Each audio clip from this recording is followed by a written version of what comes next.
Hello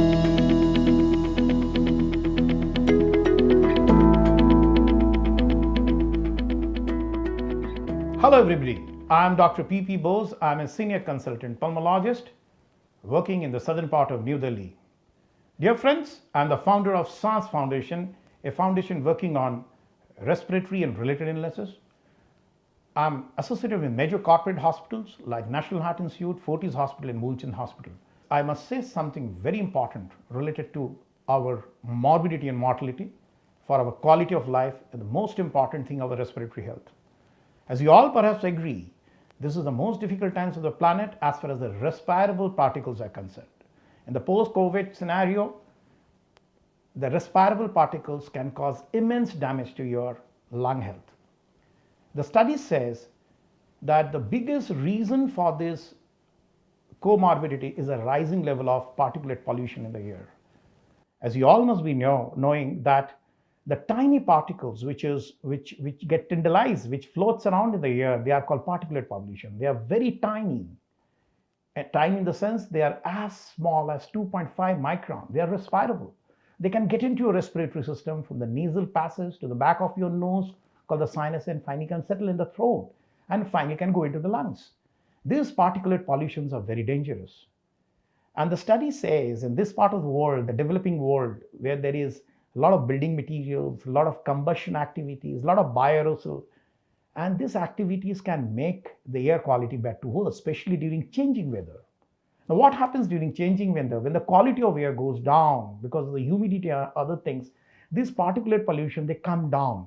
So that means when they come down at the level of your nose, you respire more. And this is what we call load versus capacity. And this is what you also call the exposure burden. When the air quality becomes bad during changing time, especially in the autumn time, when the quality of air becomes a little heavier and coupled with other activities, a little smoggy weather, this particulate pollution get into your nose, eyes, upper respiratory, finally can go into the lungs, and it can cause tremendous amount of lung issues. These tiny particles which are invisible, they can create havoc. And when we talk of this kind of particulate matter, which is so tiny, there are two types of effects. One is the immediate effects and the long-term effects. Now, what are the immediate effects? When you get repeatedly exposed to this high load of particulate pollution, the first level is that nose gets exposed, so inflammation of nose called allergic rhinitis. The rhinitis is a big problem. One of the commonest problems we handle in clinical practice is allergic rhinitis. It's a common, everybody's sneezing, sniffing, and runny nose. This is a very common problem, and this is 80% of our clinical practice we get rhinosinusitis. But when you are continuously exposed to particulate pollution for years, a kind of an asthma-like situation, what you call airway inflammatory disease or what you call asthmatic disease, and finally you can present like an asthma. This is called small airway disease because our tiny airways get inflamed. This is called inflammatory airway disease, and they behave like an asthma, and they're very difficult. And especially those who are already an asthmatic, those who are having a chronic lung disease, they get more frequent attacks. So long-term exposure to the particulate matters can give you permanent changes in your lungs, and finally it becomes very difficult to take care of the lungs. And it has been said that continuous exposure to this particulate pollution can reduce your longevity. They say one of the studies says that your age expectancy can be reduced by almost 9 to 10 years if you are continuously exposed to this particulate pollution. So there's a tremendous amount of load on your cardiovascular and a cardiorespiratory system, and this affects your quality of life and causes early morbidity and mortality. So dear friends, this particulate pollution has got all ramifications from acute to chronic diseases to life expectancy, and this particulate pollution is a major concern, not only from outdoor point of view. The main concern is in indoor pollution. Now, what is indoor pollution? Indoor pollution is a state of situation in the air quality when the quality of air gets degraded by different chemicals and particulate pollutions. And the study says, as you may not be aware of it, that indoor pollution is much more dangerous than outdoor pollution, because indoor pollution is 10 times more than outdoor pollution. And moreover, since we are confined in a space and most of the houses are like little thick buildings, so we are not getting that kind of circulation of air.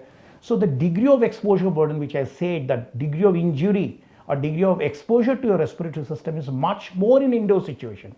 And that's why we say that indoor pollution is much more dangerous than outdoor pollution, because at a fixed area you're getting exposed to certain amount of particulate pollution. And this particulate pollution in indoor, not only what we are getting from the outdoor because of the combustion and building materials and other stuff, but indoor we have got another important areas, as I mentioned, the bioaerosol, the molds, the dust mites, and other respirable particles, the viruses and the spores, and all they can make the situation quite awkward and quite worrisome.